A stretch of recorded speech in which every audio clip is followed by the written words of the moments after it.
Pakistan local government workers federation ضلع نوشہر و Feroz municipal committee Naushahro Feroz کے قائم مقام چیئرمین ڈاکٹر کاشف مصطفیٰ میمن کی 5 روز کے اندر 3 ماہ کی زیر التوا تنخواہیں ہڑتال کے دوران کسی ملازم کی تنخواہ میں کٹوتی نہ کرنے اور ملازمین کے تمام زیر التوا مسائل حل کرنے کی یقین دہانی کے بعد ملازمین نے 12 روز سے جاری علامتی بھوک ہڑتال احتجاج اور 5 روز سے جاری کام چھوڑ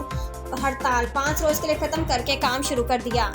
آل Pakistan local government workers federation Sindh district Naushahro Feroze اور مزدور union CBA municipal committee Naushahro Feroze کا احتجاج 12 روز اور 5 روز سے جاری کام چھوڑ ہڑتال کے پریس کلب میں قائم احتجاجی کیمپ میں municipal committee Naushahro Feroz کے قائم مقام